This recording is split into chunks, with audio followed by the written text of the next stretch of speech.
Una autocaravana. Caminos infinitos. Millones de protagonistas.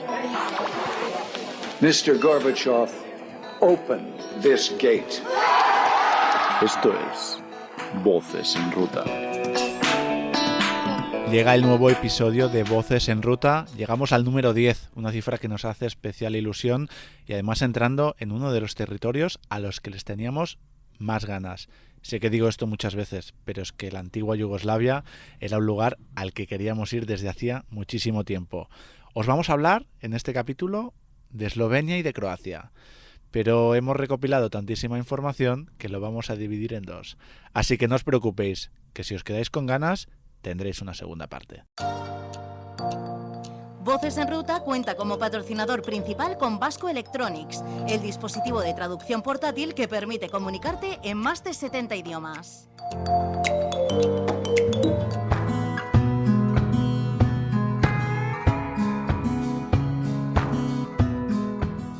La radioneta llega al territorio de la antigua Yugoslavia. Comenzamos nuestro recorrido por Eslovenia. Eslovenia fue el primer país en proclamar su independencia, iniciando así la desintegración de Yugoslavia. Vamos a viajar en el tiempo. 25 de junio de 1991. Eslovenia proclama su independencia, pero vayamos unos meses antes. El 23 de diciembre de 1990.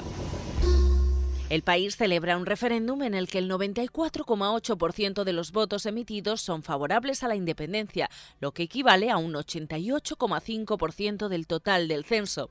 La pregunta que se hace a los ciudadanos: ¿debería la República de Eslovenia convertirse en un Estado independiente y soberano? Cerca de un 95% vota a favor. El Parlamento no haría efectiva la decisión hasta el 25 de junio del año siguiente. Un día después, el Ejército Federal Yugoslavo inicia una operación militar para que Eslovenia cambie de decisión. Comienza la Guerra de los 10 días. El 7 de julio cesan los bombardeos con la firma del Acuerdo de Brioni, impulsado por la Unión Europea y suscrito por Yugoslavia, Eslovenia y Croacia. Pero, ¿qué llevó a Eslovenia a un referéndum? Durante décadas, Yugoslavia fue un sueño compartido por muchos. El gran estado de los eslavos del sur. La antigua Yugoslavia aunó diversas etnias, religiones y naciones. Fue vanguardia política, económica y sobre todo cultural. La República Federativa Socialista de Yugoslavia, la gran nación vigente desde 1943, hasta su progresiva desaparición durante la década de los 90. Tito implantó en Yugoslavia un sistema socialista que se desmarcó del comunismo soviético, conocido como socialismo autogestionario. Era más descentralizado y otorgaba una mayor autonomía a todos los trabajadores. Entonces, ¿qué desencadena la desintegración de Yugoslavia? Tras el fin de la Segunda Guerra Mundial, Yugoslavia necesita préstamos de organizaciones internacionales. De este modo, acumula una deuda cada vez mayor. El desempleo y la inflación también empeoran la situación, especialmente durante la década de los 70. Por entonces, hay importantes diferencias económicas, sobre todo entre las zonas menos desarrolladas del sur, entre las que están Macedonia, Bosnia-Herzegovina, Montenegro, y las más desarrolladas ubicadas en el norte, como son Croacia, Serbia y Eslovenia. Con estas diferencias y la crisis económica instaurada en Yugoslavia, regresan los fantasmas del nacionalismo como una posible solución a todos los problemas. En los 80 la situación no mejora. Mr. Gorbachev, open this gate.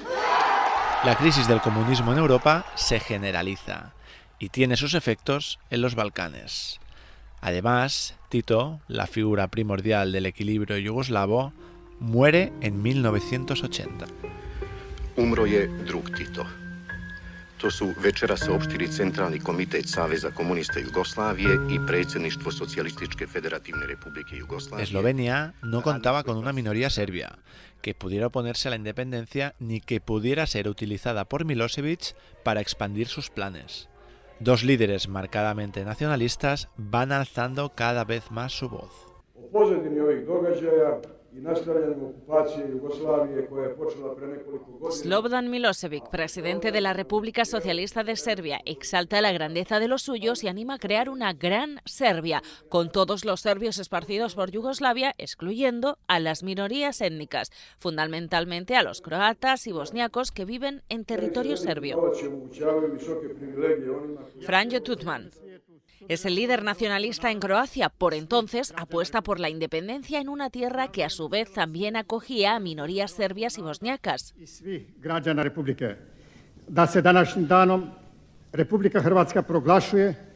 Volvemos a Eslovenia.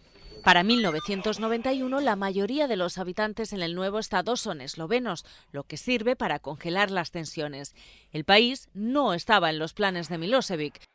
Aún así, la guerra de los 10 días deja más de 60 muertos. Pisamos el acelerador para llegar a Croacia. ¿Recordáis ese 25 de junio de 1991, día en el que Eslovenia proclama su independencia? Pues ese mismo día también lo hará Croacia, liderada por el nacionalista Franjo Tuđman.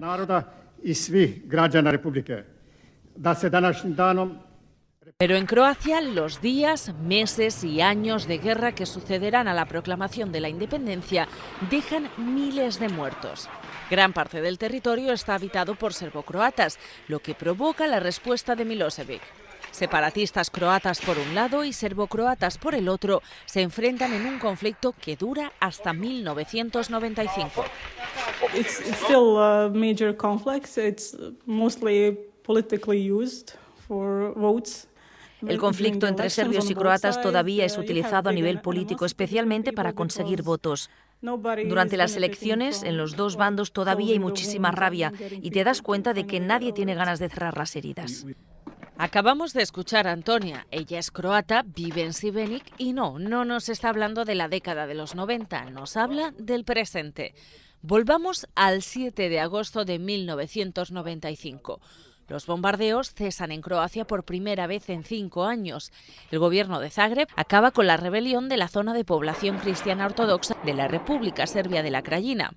2 ofensivas militares serán claves, la Operación Verano 95 y la Operación Tormenta. 130.000 soldados croatas aplastan la resistencia de los aproximadamente 30.000 hombres de la milicia serbia y toman su capital, Nin. They're very proud of it because it was the last military operation in the war in the 90s. Croatia as a country find it like the victorious victory. Están muy orgullosos de ella porque fue la última operación militar de la guerra en Croacia. Se entiende como la victoria de la liberación del país, pero siguen habiendo muchas controversias acerca de qué pasó realmente, especialmente sobre los crímenes de guerra que hubo, pero nunca se ha investigado ni parece que vaya a haber ningún interés por hacerlo en el futuro, porque no va a beneficiar a ningún partido político. Because it won't benefit. I think that's the main point. It won't benefit any political party, so why bother to... Antonia, que es historiadora y forma parte del Museo sobre la Segunda Guerra Mundial en Dalmacia, nos habla del orgullo que supone esa Operación Tormenta para muchos croatas. Incluso el gobierno de Zagreb sigue conmemorando y celebrando el resultado de la Operación Tormenta cada 4 de agosto. Las heridas de la Operación Tormenta siguen abiertas, como muchas otras de las heridas que abrieron las guerras en Yugoslavia. Centenares de serbios, 667 personas según el Comité Helsinki y 2.500 según el gobierno serbio, murieron durante y después de esta operación, de la Operación Tormenta, y más de 200.000 huyeron de Croacia. Algunos autores han catalogado esta ofensiva militar como la limpieza étnica más rápida jamás llevada a cabo. La población civil murió, huyó de sus casas y muchas mujeres fueron violadas, todo ello en 48 horas. I don't think that it can, because to most of people it's still very fresh, and there is a big issue because a lot of people. No creo que se puedan cerrar las heridas porque para mucha gente todavía es muy reciente. Han habido muchísimas desapariciones y cuerpos que todavía no se han encontrado.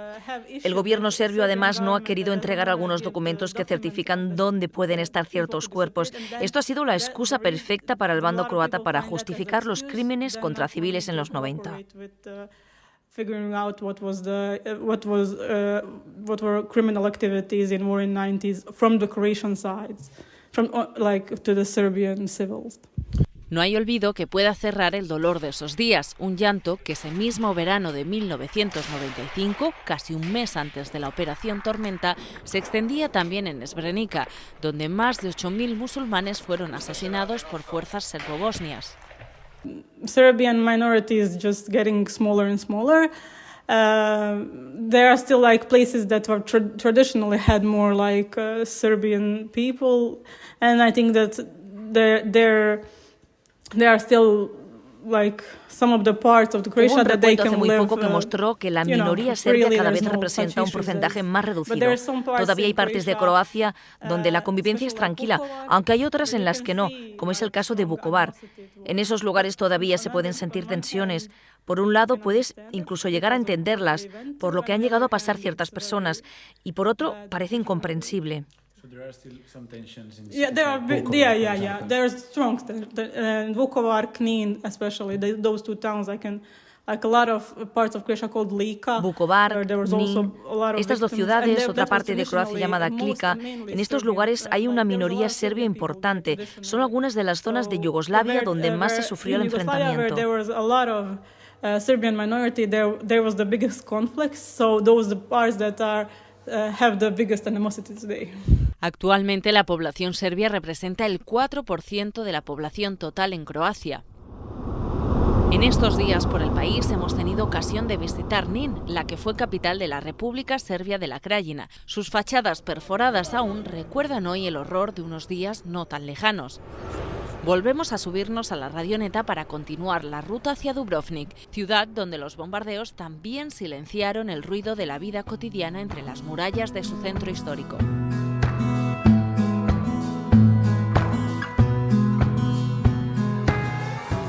¿Quieres viajar con tranquilidad? Hazlo con Chapka Seguros. Que tu viaje no lo empañe un problema médico. No te arrepientas por no haber viajado asegurado. Chapka Seguros, patrocinador de Voces en Ruta, te lo pone fácil. Tú solo preocúpate de disfrutar y llenar la maleta de buenos recuerdos. Chapka Seguros se preocupa de tu salud.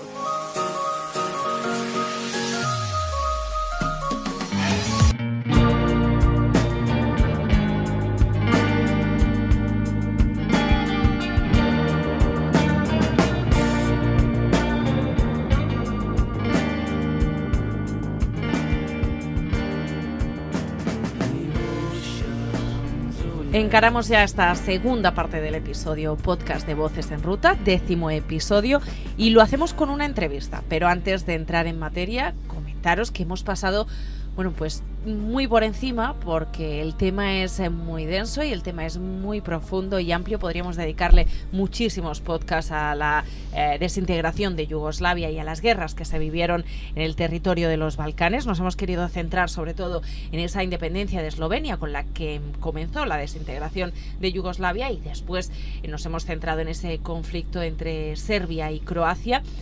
Pero deciros también que si queréis más información hay muchísimos libros. Nosotros os vamos a recomendar un título: La fábrica de las fronteras, guerras de secesión yugoslavas 1991-2001, de Francisco Veiga. Tomad nota, La fábrica de las fronteras. Es un amplio estudio, un amplio ensayo donde vais a encontrar muchísimos detalles del conflicto vivido durante esta etapa.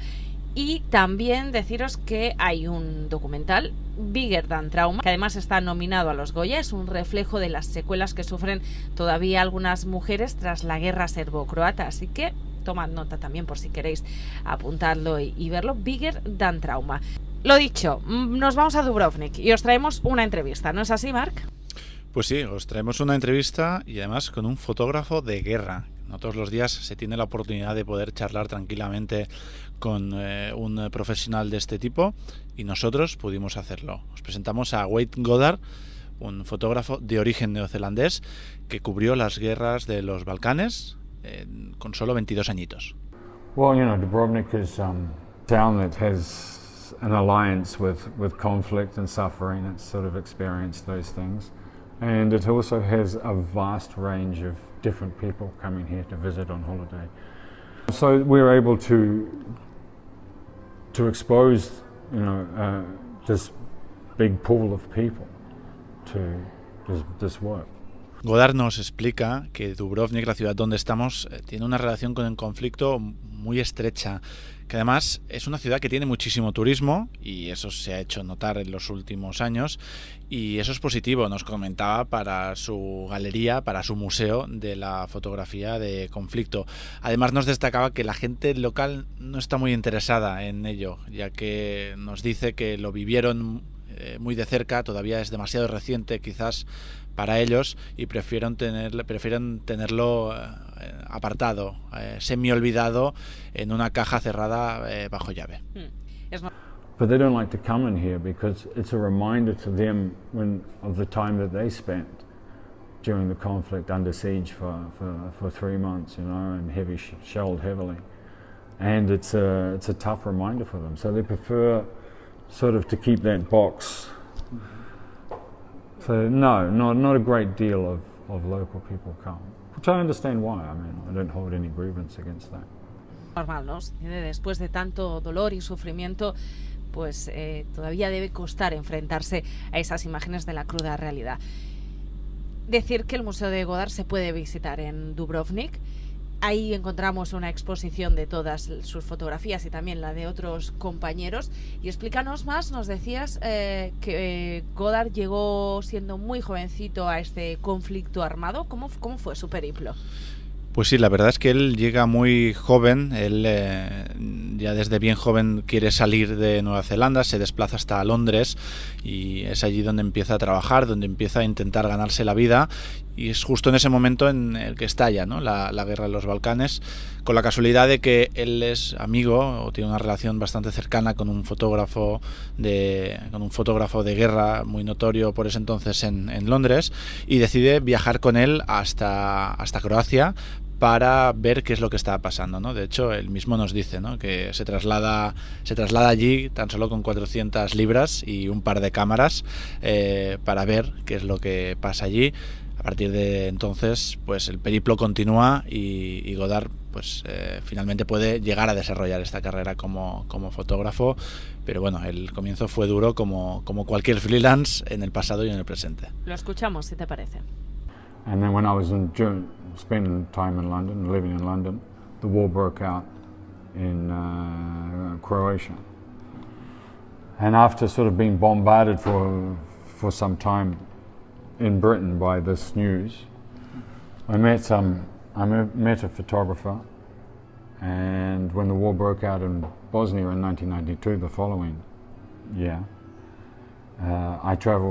we decided together from London to travel here and he'd been before. So I came with this guy who knew what he was doing. And the first place we arrived, after going through Zagreb and down the coast, the first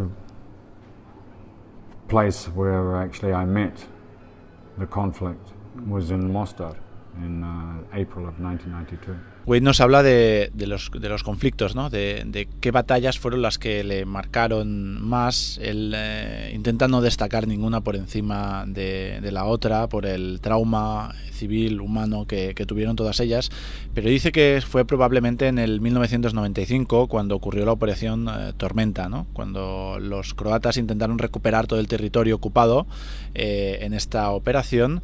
Él estaba allí y fue uno de los pocos que pudo cubrir el conflicto. For me, it was probably 95. It started with first Operation Storm, which was the Croatian offensive to retake its territory around the Krajina. And then the height of that would have been the same summer when Srebrenica fell, and that stream of people fleeing, you know, and being shipped out. They all arrived in the same place, in Tuzla. So I was one of the first photographers there into Tuzla to cover this for Reuters, and you know, between me and my friend that I talked about before, who also arrived shortly after I did, We had every single newspaper in the world between the two of us. Nos contaba su experiencia en la República de la Krajina, pero es que ese mismo verano ocurrió la matanza de Srebrenica. Muchos fotógrafos llegaron a Tuzla para cubrir, ¿no?, esos atroces eventos. Él fue uno de los primeros, nos explicaba, fue uno de los primeros en llegar. De hecho, él ya estaba allí antes de que todo ocurriera y recuerda ese momento con un gran trauma personal, pero también lo destaca como uno de los momentos profesionales pues que más lo enriquecieron. Y precisamente nos hablaba con más detalle de uno de los conflictos que acaba de mencionar, sobre esa Operación Tormenta, el tema principal de nuestro documental que os hemos presentado hace unos minutos, y esto es lo que nos decía. It was definitely a mass exodus and cleansing, for sure. I was there. I was talking to two Serbs that were packing in their tractors and trailers and carting their grandmothers off in wheelbarrows. And I said to them, why are you leaving? Why would you leave? Why would you be a refugee in Serbia than better to be a minority in Croatia? And what did they tell? They said it's not the Croats police that are forcing us to leave. It's the Serb police are forcing us out, and the Serb military is forcing us out. So it was a planned evacuation. Mm-hmm. Now that benefited the Croats, of course, they wouldn't have it any other way. But also on Milosevic's side, it was usable. He used it as another.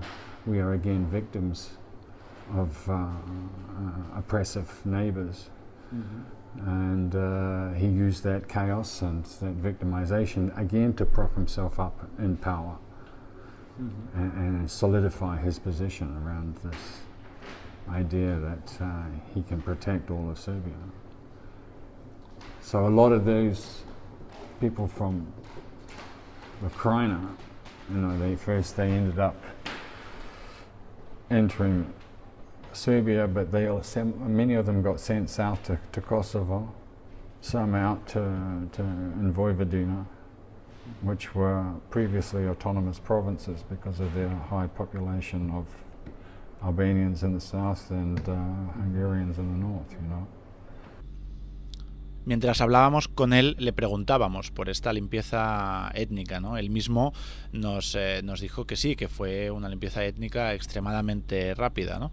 Que hubo un éxodo de serbios también muy acelerado, y que él mismo estaba allí, ¿no? Que les preguntaba a las madres, a los padres, a los hijos, que por qué se iban, por qué no querían ser refugiados, ¿no? en esa zona y quedarse en sus casas, y ellos le contestaban que los militares serbios eran los que los obligaban a salir de allí, ¿no? Y el mismo Godard, ¿no?, nos explica que desde su punto de vista eso fue una evacuación planeada por el gobierno de Milosevic.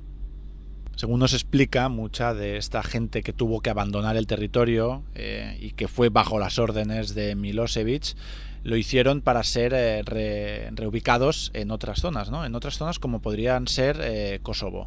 Kosovo por entonces era una zona, y lo sigue siendo, con mucha presencia de albanos, y Milosevic aprovechó todo ese movimiento, toda esa crisis migratoria, para empezar a enviar literalmente gente a Kosovo y repoblarlo, según él, con serbios, para recuperar el territorio original que debía pertenecer a Serbia. Uh-huh. Una evacuación mientras las bombas croatas de esa Operación Tormenta también estaban masacrando las calles de Nin. Seguimos hablando ya de cara más al futuro. Después de dar un paseo por la galería, de hablar con Godard, hablamos también, sobre cuál es la situación actual, cómo ve el país. ¿Hay tensiones en las calles? I mean, there are problems everywhere. You can't escape the problems, but does it deal with the problems? There's something. In many ways, it feels that they're progressing and moving on quite nicely. Tourism is a big help with that. The fastest road to peace is through the pocket. When people are making money and putting money in their pockets, then they will love peace, and they prefer peace because it's easier to put money in your pocket. But if somebody else is taking your money, then so at the moment, I don't know. Godard nos explica, como mucha otra gente con la que hemos hablado a lo largo de este viaje por Croacia, que hay problemas en todos lados, ¿no? Pero que especialmente en Croacia la gente quizás lo está olvidando más rápido que en otros territorios, como podría ser, por ejemplo, la vecina Bosnia, porque el turismo, y más concretamente el dinero, son una herramienta muy efectiva para ello. De hecho, nos dice literalmente que la manera más rápida para hacer olvidar es llenar los bolsillos de la persona a la que quieres hacer olvidar algo en concreto, ¿no? En eso se resumía, ¿no? Y de hecho nos decía que si otra persona se queda tu dinero, como pasó durante la guerra de los Balcanes, pues es en ese momento cuando la gente se lanza y respalda el conflicto. Si no existe esta precariedad, esta austeridad, sobre todo esta dificultad para sobrevivir, la presencia de un conflicto pues baja en picado. Y los nacionalismos no crecen, etcétera, etcétera. Y hablando de futuro, también le preguntábamos por último, Marc, si cree que se podría llegar a una situación similar a la vivida desde la década de los 90. Well, no, I don't believe. No, and it certainly won't. It wouldn't spark here and spread outwards. You know, Balkans could be engulfed in something larger, but I don't see. You know, people. It's still fresh, man. People know what is war. They just live through it, you know. They're still picking up the pieces, even 30 years on. So, to convince this population that exists now to go to war is not so easy like it looks like. You have to let time pass, the generation, to forget about the horrific suffering and pain that was caused to people that your grandparents knew. Sí, tal como también lo hablamos con Antonia, lo hablamos con Wade, lo hablamos con incluso algunos historiadores con los que nos hemos cruzado a lo largo de este viaje, y él pues concluía también que no creía, ¿no? que hubiera un conflicto a corto plazo, que todavía era demasiado reciente. De hecho, no hace apenas ni 30 años, ¿no? de esa operación Tormenta que él nos explica, y de la matanza de Srebrenica. Nos decía que no es tan fácil convencer a alguien, sobre todo a la población civil, para que vaya a una guerra, y que todavía deben pasar varios años y mucho tiempo para que toda esta gente acabe olvidando la tragedia que sufrió. Si es que el tiempo es capaz de cerrar heridas o de hacernos aprender. Pues hasta aquí este 10º episodio de Voces en Ruta. Cerramos con la entrevista a Wade Goddard. Recordar a todos los que nos escuchen cómo pueden visitar ese museo, esa exposición que Wade Goddard tiene en Dubrovnik. Sí, la exposición se llama World War Photo, está en el centro de Dubrovnik, está justo, además, está muy cerca de la calle principal de Dubrovnik, en el centro, pero justo en un rinconcito que cuando entras allí parece que te salgas, ¿no? De toda esa muchedumbre. Un oasis para los que les gusta el periodismo, la fotografía, el viaje, la historia, y sobre todo para conocer un pasado atroz con la finalidad de que no se vuelva a repetir. No nos movemos de Croacia, como os hemos dicho al principio, nos quedamos en este magnífico país, nos quedamos en territorio balcánico, y os vamos a traer nuevas sorpresas para el próximo. Si os ha gustado, sobre todo, ya sabéis, Voces en Ruta. Nos podéis seguir no solo en Spotify, también en iVoox, en Apple Podcast, Google Podcast, y también lo tenéis en YouTube. Y ahora sí, nos despedimos. Hasta la próxima.